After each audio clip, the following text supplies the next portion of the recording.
একটু এগিয়ে বসে যান, যেহেতু আকাশ খারাপ আছে। কাতারবদ্ধ হয়ে বসুন, যেন পিছনের লোকগুলো বুঝতে পারে।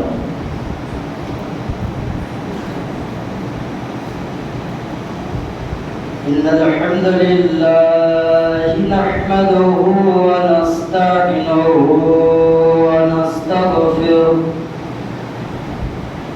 ونعوذ بالله من شرور أنفسنا ومن سيئات أعمالنا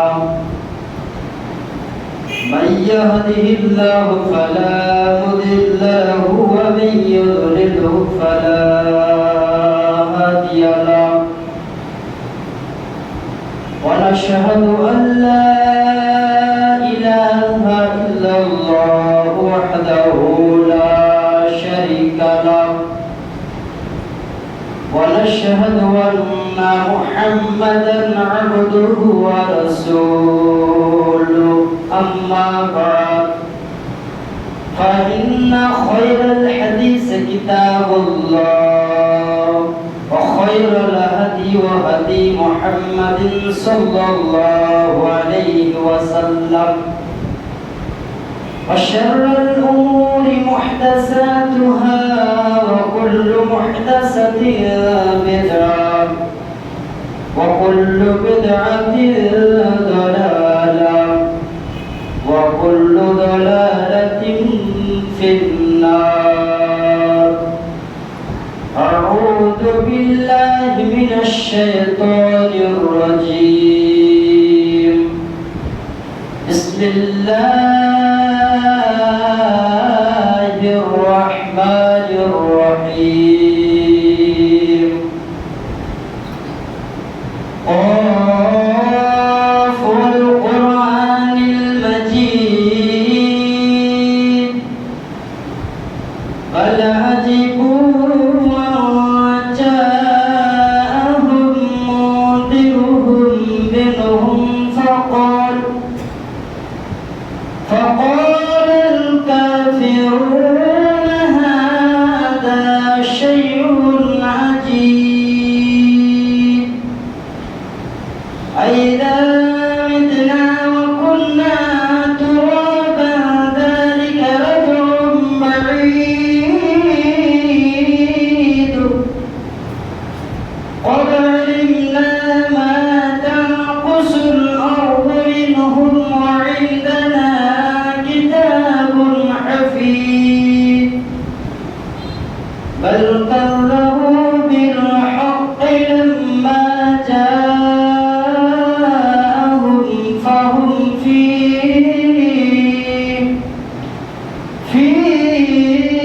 أمر مريض.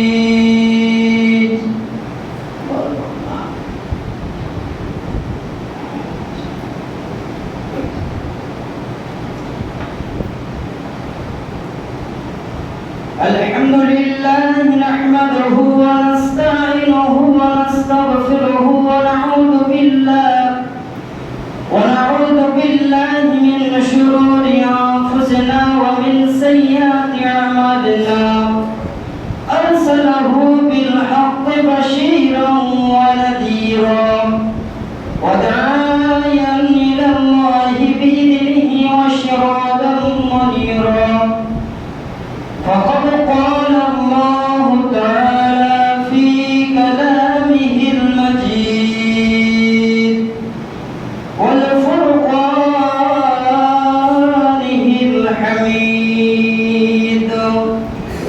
أعوذ بالله من الشيطان الرجيم. بسم الله الرحمن الرحيم. يا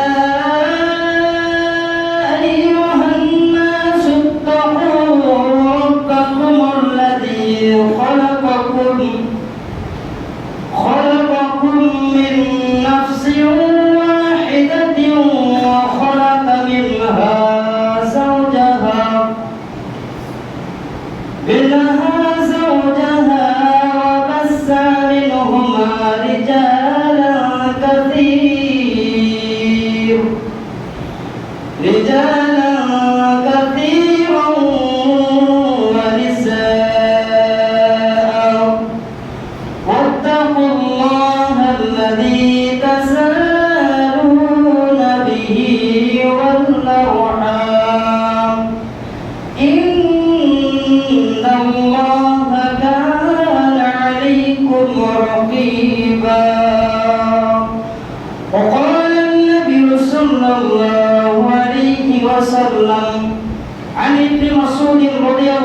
تعالى عنه قال كنا مع النبي صلى الله عليه وسلم شبابا لا نجد شيئا فقال لنا رسول الله صلى الله عليه وسلم يا معشر الشباب من استطاع باءة فليتزوج فإنه أغض للبصر وأحسن للفرج ومن لم يستطع فعليه بالصوم فإنه له وجاء শ্রদ্ধেয় আজকের সম্মানিত মুসলিয়ান ইকরামগণ, আমরা আজকে মহান পবিত্রময় জায়গায় অবস্থান করতে পেরে মহান রবের দরবারে সংক্ষিপ্ত আকারে প্রশংসা করি, সকলে বলি আলহামদুলিল্লাহ।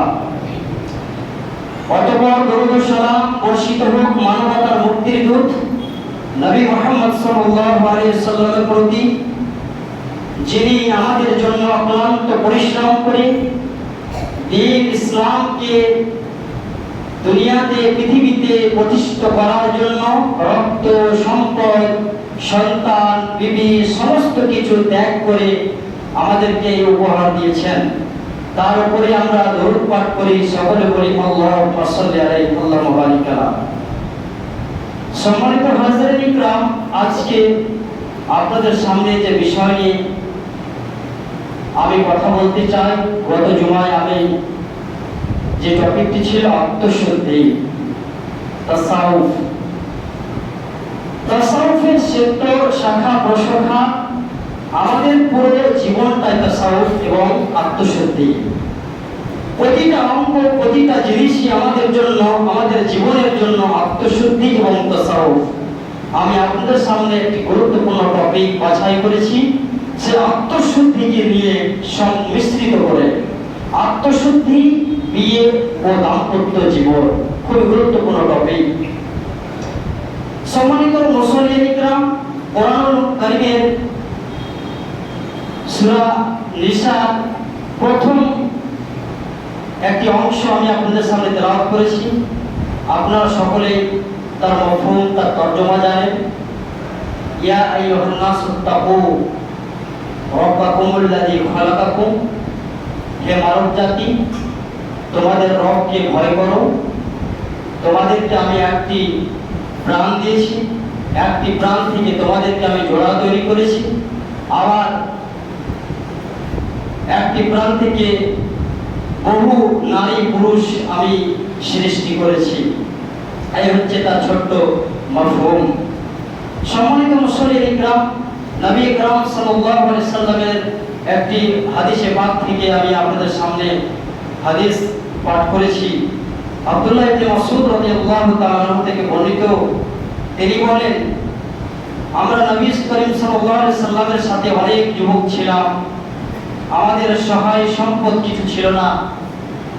তখন রাসূল সাল্লাল্লাহু আলাইহি সাল্লাম বলেন, তোমাদের মধ্যে যারা বিয়ে করার সামর্থ্য রাখে তারা যেন বিয়ে করে নেয়, কারণ বিয়ে দৃষ্টিকে আহত রাখার এবং যৌন জীবনকে সুরক্ষিত রাখার সর্বোত্তম পন্থা এবং উপায়। আর যাদের বিয়ে করার এখনো সামর্থ্য হয়নি তারা যেন রোজা রাখে, কারণ রোজা তাদের জন্য সোজা হয়ে থাকার, খোঁজা হয়ে থাকার সমতুল্য। নিজেকে সতেজ সুন্দর রাখার জন্য এই পন্থা। নবী করিম সাল্লাল্লাহু আলাইহি সাল্লামের এই হাদিস আমাদেরকে শিক্ষা দেয়, প্রমাণিত করে যে আমরা যারা যুবক, আত্মশুদ্ধি কিন্তু এটা খেয়াল রাখতে হবে। আত্মশুদ্ধির পাঠ বিয়ে ও দাম্পত্য জীবন। আমাদের জীবনটা এলোমেলো, আমরা বিয়ের আসলে গেলেও বিয়ের পদ্ধতি এবং তার তরিকা, ডিসিপ্লিন আমরা জানতে পারি না। এটা আমাদের জন্য খুব লজ্জা, আমাদের জন্য খুব নিন্দনীয়। যার জন্য আমি বিষয়টিকে বাছাই করেছি যে আমাদের জীবনে আমাদের প্রতিটা কাজের মাধ্যমে আত্মশুদ্ধি যেন আমরা করতে পারি। আজকে আত্মশুদ্ধির পাঠ হলো বিয়ে দাম্পত্য জীবন। কেমন দাম্পত্য জীবন হবে শুরু থেকে নিয়ে শেষ পর্যন্ত সময় কিন্তু সংকীর্ণ। খুব অল্প সময়ের মধ্যে কয়েকটি বিষয় আপনাদের সামনে আমি আলোকপাত করতে চাই। যে আল্লাহ রাসূল সাল্লাল্লাহু আলাইহি সাল্লাম বলেন, এর রাবী হচ্ছেন আব্দুল্লাহ ইবনে মাসউদ, মানে তিনি বর্ণনা করছেন, তিনি শুনেছেন যে রাসূল যুবকদেরকে উদ্বুদ্ধ করছেন যে যুবকগুলো হয়তো বিয়ের পর্যায়ে যাওয়ার ফলেও তারা বিয়ের মানসিকতা রাখেনি এবং তারা কনসেপ্ট এবং চিন্তা ভাবনা করে না। চিন্তা ভাবনা মানে আত্মশুদ্ধি। এখানে আত্মশুদ্ধির সঙ্গে সম্পৃক্ত রেখে আমাদেরকে কথাগুলো মনোযোগ সহকারে শ্রবণ করতে হবে। যে হে যুবক, তোমরা বিয়ে করে নাও। কারা বিয়ে করবে? যারা মানিস্তাত।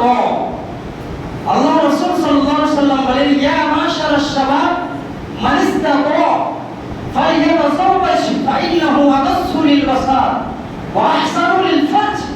যদি তোমাদের ক্ষমতা থাকে, যদি তোমাদের অর্থায়ন থাকে, যদি তোমাদের সক্ষমতা হয়ে যায়, তাহলে তোমরা বিবাহ করো। তাহলে ক্ষমতা এবং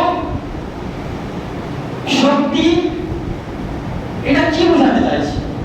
আল্লাহ রাসূল সাল্লাল্লাহু আলাইহি সাল্লাম এর মধ্যে দুটি বাক্য আমাদেরকে শিক্ষা দিয়েছেন যে শক্তি ক্ষমতা যদি আমাদের থাকে তাহলে বিবাহ করতে হবে। অনেক ফকিহ, মুবাল্লিগ এবং মুআল্লিম, মুহাক্কিক, মুআররিখ, মুফাসসিরগণ এই বিবাহটাকে সুন্নাত এবং ওয়াজিব নিয়ে একটু দ্বিধাগ্রস্ততা রয়েছে।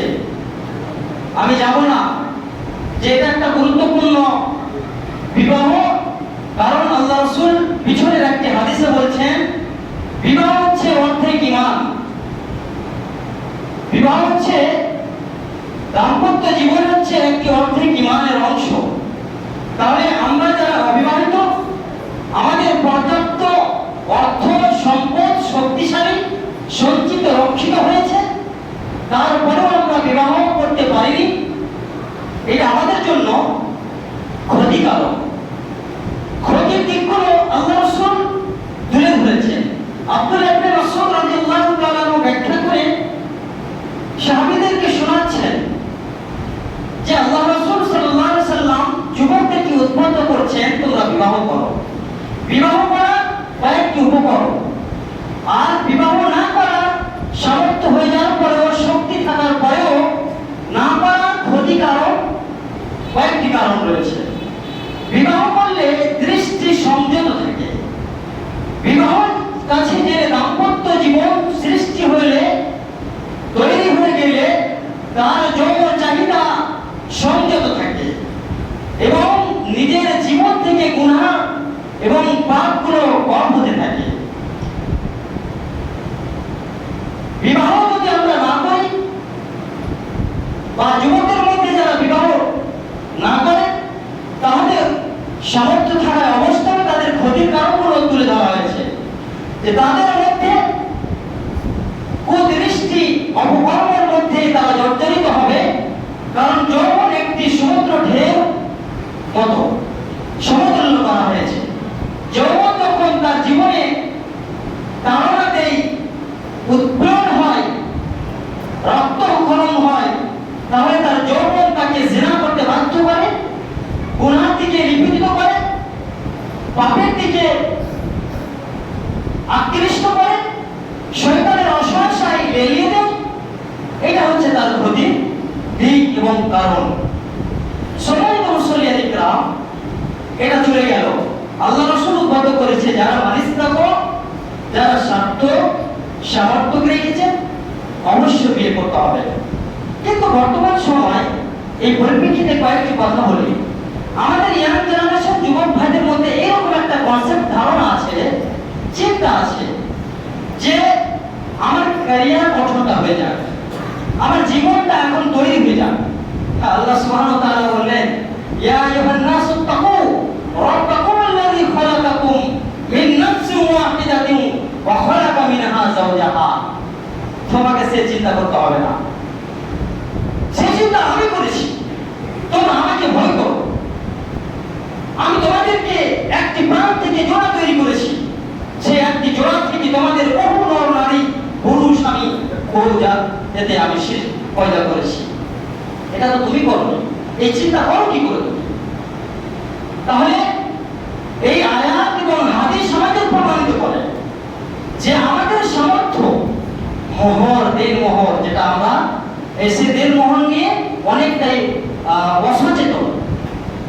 মোহরের অনেক সমাজের মধ্যে অসচেতনতা রয়েছে। মোহর কি জিনিসটা জানে না, এটা একটা ওয়াজিব সুন্নাত।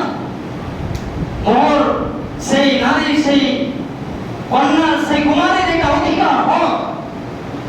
সেই মোহর নিয়ে দর কষাকষি, দাম কষাকষি হয়ে থাকে। যাই হোক, আমি পরে আসি। আল্লাহ সুবহানাহু ওয়া তাআলা আমাদেরকে সৃষ্টি করেছেন, আমাদের রিজিকের ব্যবস্থা করেছেন কখন?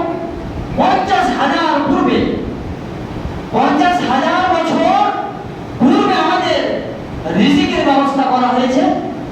সেই রিজিকের ব্যবস্থা তোমরা কি করতে হবে?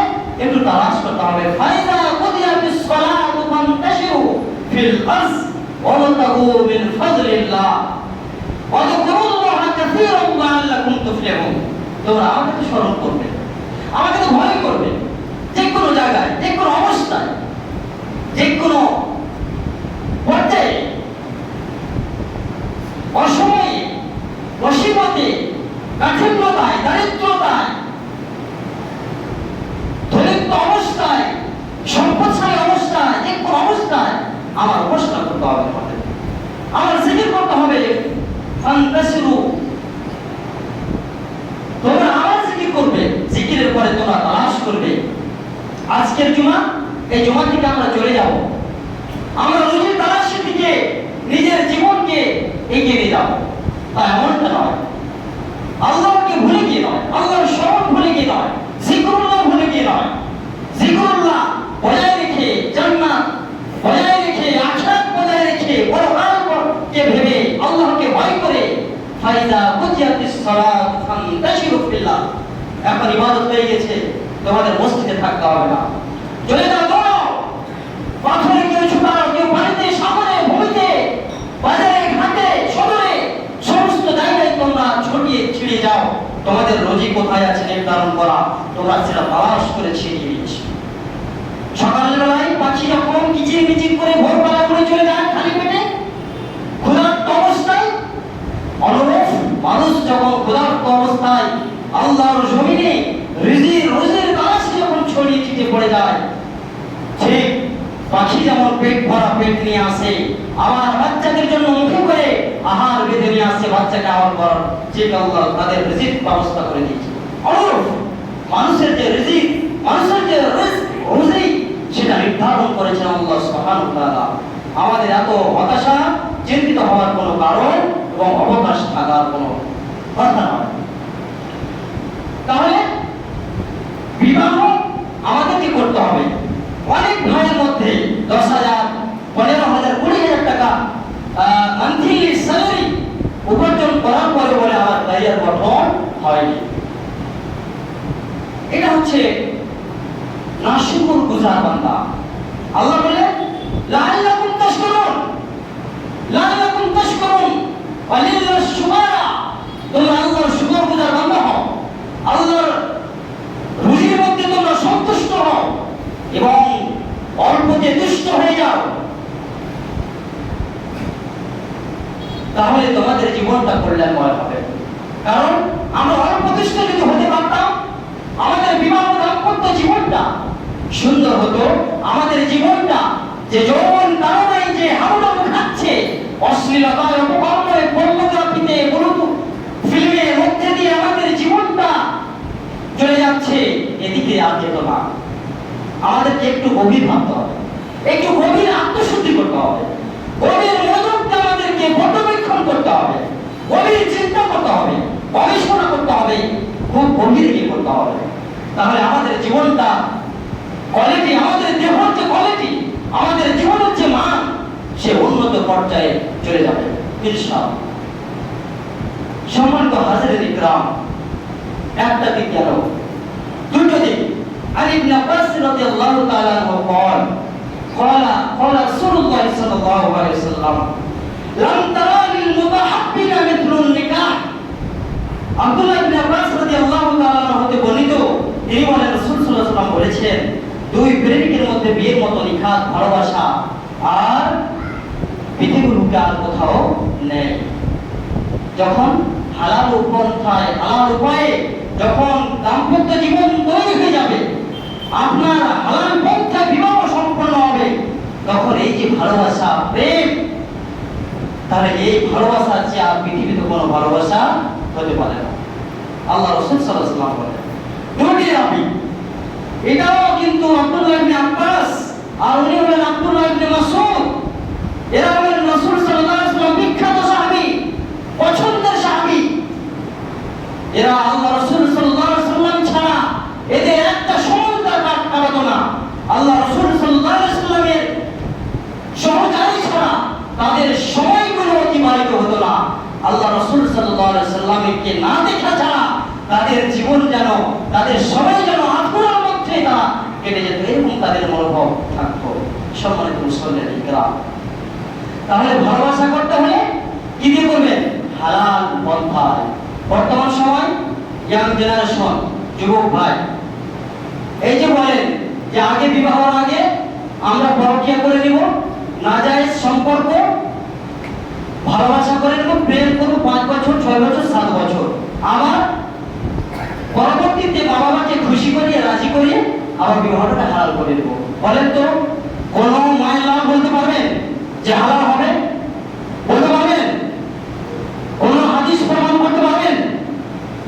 কেউ যদি করতে পারে আমি এই গ্রহণ করব, তাহলে এই যে একটা পন্থা, যে পথ নাজায়েজ তরিকায় বিবাহ করে হালাল পন্থা করে ভাবার যে মানসিকতা, কনসেপ্ট তৈরি হয়ে থাকে, এর মতো নির্লজ্জতা আর পৃথিবীতে কোনো যুবক নেই। তাহলে যারা এই হারাম রিলেশনশিপ করে, নাজায়েজ রিলেশনের সম্পর্ক করে, তাদেরকে বলবো আমরা, আপনি আর যুক্তি বের করার চেষ্টা করিয়েন না, হাদিস আর বের করার চেষ্টা করিয়েন না। অমুক হাজি সাহেব বলেছেন, অমুক হুজুর বলেছেন, কোন হুজুরের কথার দরকার নাই, কোন মৌলবীর দরকার নাই। কোরআন হাদিস দেখুন আর আমল করার চেষ্টা করুন। কারণ এই হাদিসগুলো বুখারী থেকে নিয়ে ৭৬টা হাদিসের মধ্যে আল্লাহ নবী মুহাম্মদ সাল্লাল্লাহু আলাইহি ওয়াসাল্লাম এগুলো সীমাবদ্ধ করেছেন। সম্মানিত মুসলিম ইকরাম, আপনারা হালাল পন্থায় প্রেম করুন, আপনার স্ত্রীর সঙ্গে সুন্দর প্রেম করুন, হালাল প্রেম, বিনোদন, আনন্দ। এর চেয়ে আর পৃথিবীতে আনন্দের কথা আল্লাহ রাসূল বলেননি। আপনি যারা আনন্দ করুন, পর্দাশীল ভাবে শরীয়ত সম্মত, শরীয়তের বিধান মেনে, ইসলামিক পন্থা হিসাবে, ইসলামের দৃষ্টিকোণকে সামনে রেখে আপনার জীবন, আপনার দাম্পত্য জীবনকে নিয়ে আপনি সুন্দরভাবে চলাচল করতে পারবেন। কি প্রয়োজন আপনার গুনাহ নেওয়া? কেন আপনি তারাজুর বাটখারায় নামতে যাবেন গুনাহ? কি দরকার আপনার? আপনার কতটুকু আয়ু, কতদিন বাঁচবেন আপনি, আপনার কতটুকু সীমারেখা আছে যে আপনার এত বড় হাত লম্বা হয়েছে? এই হাত লম্বাটা আমাদেরকে ছোট করতে হবে। আমাদের হাত, আমাদের হায়াত দুনিয়া ইল্লা কলিলা, এক ফোঁটা পানির চেয়েও নিম্ন। আমাদের হায়াত, আমাদের জীবন এক ফোঁটা পানির চেয়েও, একটা সস্তা তার চেয়েও আমাদের নিগম্যতা এবং নিম্নতা, সেই নিম্নতায় এতটা আপনার বহর চওড়া কি করে হয়ে যেতে পারে? সম্মানিত যুবক ভাই এবং সম্মানিত মুসলিম ইকরাম, আমাদেরকে আত্মশুদ্ধি করতে হবে। আর এই দিকগুলো খাস করে যুবক ভাইদেরকে বলবো, চেষ্টা করুন। যদি আপনার যৌবনের কারণে আপনি হাবুডুবু খাচ্ছেন, সমুদ্রের কিনারে গিয়ে আপনি ভাবছেন যে আমি ছাড়তে দিব, আপনি ভাবছেন যে আমি আত্মহত্যা করবো, আপনার চেয়ে বড় বেকুব, আপনার চেয়ে আর বড় বেকুব পৃথিবীতে আর কেউ নেই। আপনার জীবনটা হচ্ছে আল্লাহর দেওয়া নিয়ামত। আল্লাহ সুবহানাহু ওয়া তাআলার নিয়ামতকে তুমি খেয়ানত করতে পারো না, তোমার সে এখতিয়ার নয়, তোমাকে যে অধিকার দেওয়া হয়নি, অধিকার আল্লাহ সুবহানাহু ওয়া তাআলা ছাড়া। সম্মানিত মুসলিম ইকরাম, আমাদেরকে আত্মশুদ্ধি করতে হবে। স্বভাবে নিয়ে আসতে হবে। আমাদের কনসেপ্ট বদলাতে হবে, মানসিকতা, আমাদের ধারণা, চিন্তা, আমাদের মানসিকতা, দূরদর্শিতা আমাদেরকে পরিবর্তন করতে হবে। এছাড়া আমাদের কল্যাণ আসতে পারে না। যারা এইভাবে হারাম রিলেশন সম্পর্ক করে বিবাহিত করেছে, দাম্পত্য জীবন করেছে, অধিকাংশ পরিবার আজকে ছাড়খাড় হয়ে গেছে। তাদের মধ্যে ফাটল সৃষ্টি হয়েছে, তাদের মধ্যে অধিকাংশ ডিভোর্স হয়েছে, তাদের মধ্যে বেশি ক্ষতিগ্রস্ত হয়েছে। কারণ যখনই প্রথমে তাদের সঙ্গে সম্পর্ক আলোচনা হবে, তখনই তার মধ্যে সংসারের মধ্যে আল্লাহ দিন আল্লাহ বললেন, যাই হারামের সঙ্গে সম্পৃক্ত থাকবে আমি শয়তান প্রবেশ করিয়ে দেব। সম্মানিত মুসল্লিয়ান ইকরাম, শয়তানের আশ্রয় নিয়ে আমাদের পবিত্র দেহকে, আমাদের পবিত্র আত্মাকে, পবিত্র জীবনকে, পবিত্র হাত, পবিত্র মুখ, পবিত্র মাথাকে আমরা অপবিত্র করতে যাবো কেন? কি দরকার আমাদের পড়েছে? সম্মানিত মুসল্লিয়ান ইকরাম, আসুন 3 নম্বর একটি হাদিস আনাস বিন মালিক রাদিয়াল্লাহু তাআলা আনহু বলেন, ইয়াকুলু সামি'তু রাসূলুল্লাহ সাল্লাল্লাহু আলাইহি ওয়াসাল্লাম ইয়াকুলু মান আরাদা আন ইয়াকুল্লাহু তাইফান মুতাহহারান ফালইয়াতাযাওয়াজুল হারিরা। আনাস রাদিয়াল্লাহু তাআলা থেকে বর্ণিত, তিনি বলেন রাসূল সাল্লাল্লাহু আলাইহি ওয়াসাল্লাম বলেছেন, যে কেউ খুব পবিত্র অবস্থায় আল্লাহর সাথে মোলাকাত করতে চায়, সে যেন স্বাধীন দাসী নয়, মেয়েদের বিবাহ করে। আপনারা মেয়েদের বিবাহ করেন, আপনার ইচ্ছা হয়েছে, বাবাকে বলুন, বলি গার্জেনকে বলুন, লজ্জার বিষয় নাই। আর মা বাবাকে একটু বুঝে দিতে হবে, ছেলে যখন বালেগ হয়েছে, মেয়ে যখন বালেগ হয়েছে, বাবাদেরকে একটু ব্যবস্থা করে দিতে হবে। সমাজে যে এই অনৈতিকতা, অনিসলামিক, আমাদের মধ্যে যে কোনো পরিবর্তন নেই, এটা আমাদেরকে বদলাতে হবে। সমাজের মধ্যে যে উল্টো রমাজ রীতি, রমাজ এবং নিজের মনমতানো এবং মতকে ঘুরিয়ে আমরা তো পরিচালনা করতে পারবো না। আল্লাহ রাসূল সাল্লাল্লাহু আলাইহি ওয়াসাল্লাম আমাদেরকে নিষিদ্ধ করেছেন যে যখন সন্তান যখন বিবাহ দ্বার পার করতে যাবে, তখন বাবা একটু খেয়াল রাখবে, বাবা ছেলে সুন্দর পাত্রী দেখে তার বিবাহ ব্যবস্থা করবে। কেমন পাত্রী দেখবে? সে ইঞ্জিনিয়ার আছে কিনা, ডক্টরেট ডিগ্রি করেছে কিনা, জেএনএম করেছে কিনা, মাস্টার ডিগ্রি করেছে কিনা, এটা নয়। 4টি দিক আল্লাহ রাসূল কি বলেছেন, একটা হাদিস আছে যে তোমরা 4টি গুণ দেখে সেই পাত্রী দেখতে পারো এবং তার সঙ্গে বিয়ে দিতে পারো। সেটা কি? 1 নম্বর, তার খলকুল আখলাকের কথা বলা হয়েছে, তার চরিত্র। প্রথম নম্বর হচ্ছে তার চরিত্র, দিনদারিতা, পরহেজগারিতা, সে নামাজ পড়ে কিনা, সে কোরআন পড়তে পারে কিনা, সে মুসলিম দোয়া জানে কিনা, সে কালেমা তাইয়্যিবা জানে কিনা, সে সূরা ফাতিহা জানে কিনা, সে সূরা নাসর জানে কিনা, সে কোরআনের অংশ পড়তে জানে কিনা শুদ্ধভাবে, সে দ্বীন ইসলামের সঙ্গে তার সম্পর্ক কেমন, তার বংশ বিস্তার কেমন। আল্লাহ রাসূল সর্বপ্রথম যে পাঠ তার আখলাক দেখতে বলা হয়। 2 নম্বর, তার সম্পদ। তার সম্পদ দেখে বিবাহ করতে পারে।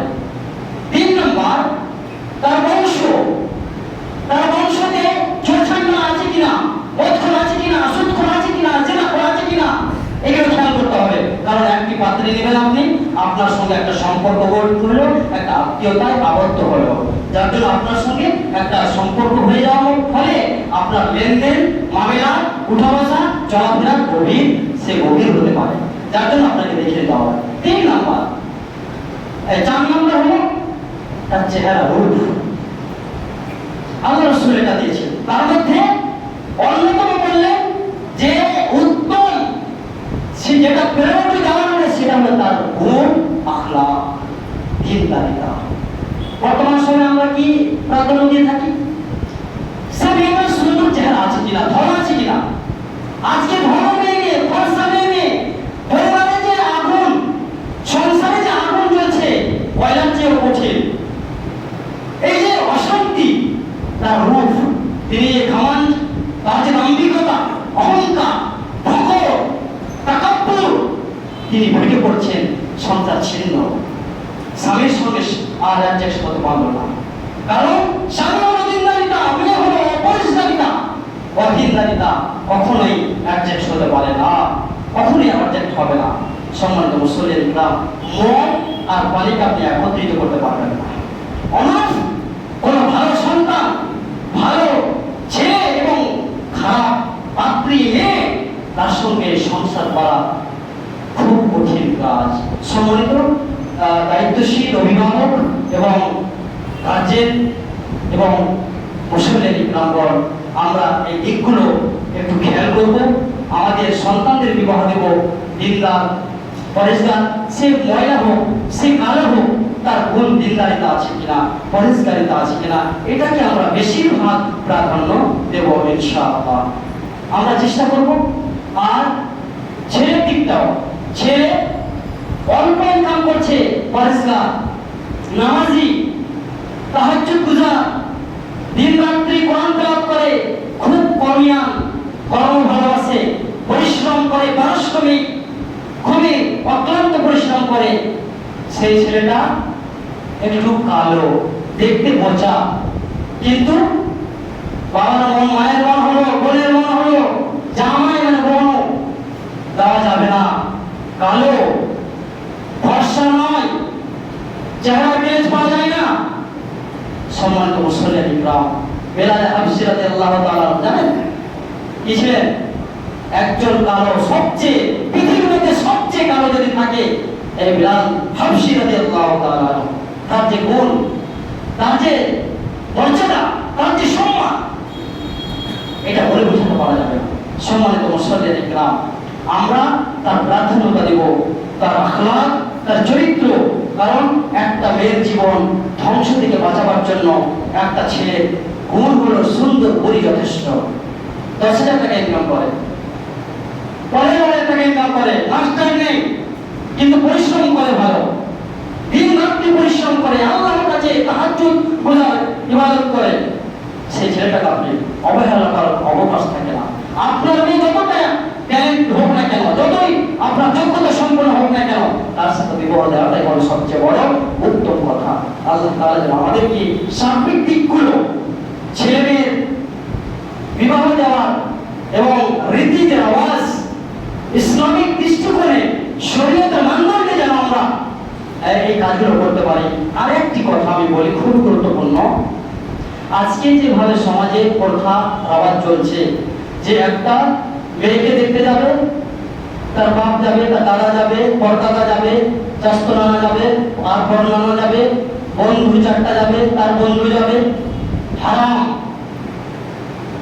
এটা কখনো করতে পারবেন না। আল্লাহ রাসূল কঠোরভাবে হুঁশিয়ারি করেছেন, যদি তোমার ছেলের বিয়ে দিতে চাও, তাহলে ছেলের বিয়ে দেওয়ার জন্য ছেলের অধিকার, বাবা মা যাবে, মহিলারা যেতে পারে, ভাবি যেতে পারে, খালা যেতে পারে, ফুফু যেতে পারে, কিন্তু অপর পুরুষকে নিয়ে একজন মেয়েকে দেখবেন শরীয়তের এবং কোরআন এবং হাদিসের মানদণ্ডে, এর চার জঘন্যতম কাজ পৃথিবীর বুকে থাকতে পারে না।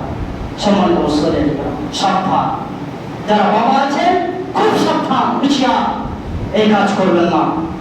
আপনারা শিখতে এসেছেন, জানতে এসেছেন, শুনতে এসেছেন, তারপরেও যদি কাজ করেন, এর জন্য দায়ী আব্দুল শহীদ নয়, এর জন্য দায়ী আব্দুল শহীদ থাকবো না।